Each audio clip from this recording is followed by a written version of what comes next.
The engines were finding life difficult. Workmen were mending the viaduct on the main line.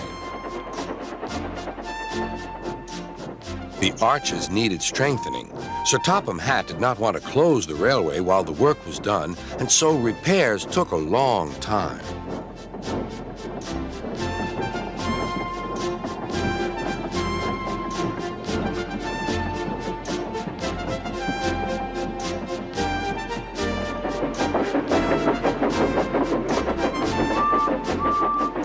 The engines had to take great care when crossing the viaduct, and the delay often made them late on their journey to the junction, where they knew Thomas would be ready to collect his passengers.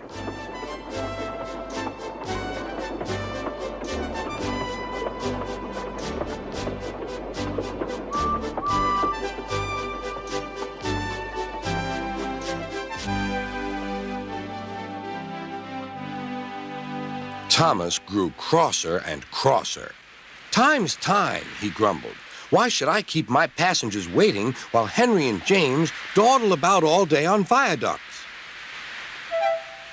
"Don't blame me," snorted Henry.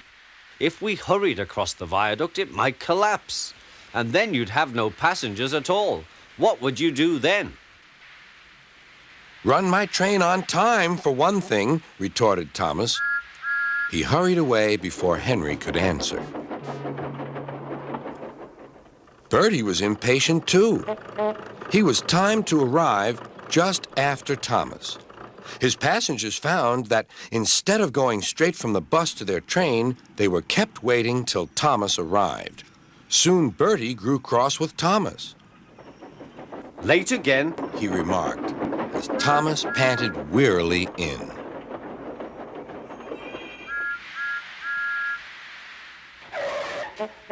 "We may be friends, but I thought you could go fast, Thomas."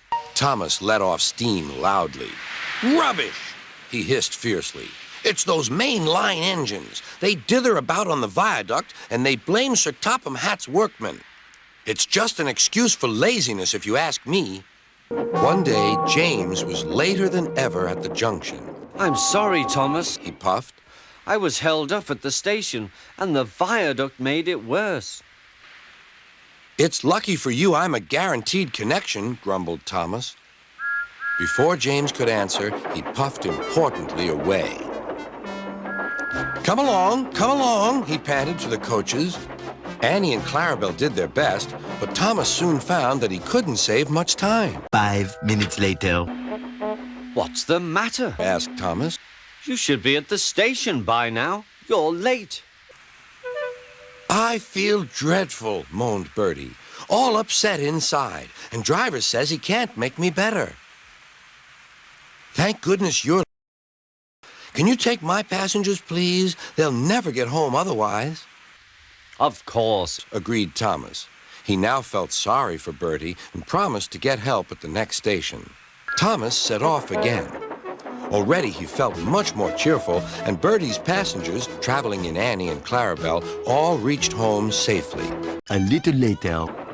When Bertie was better, he came to thank Thomas. "I'm sorry I teased you about being late." "That's all right," replied Thomas. "I'm glad I could help. There are times when being late isn't such a bad thing after all." With a last cheerful greeting, the two friends went back to work.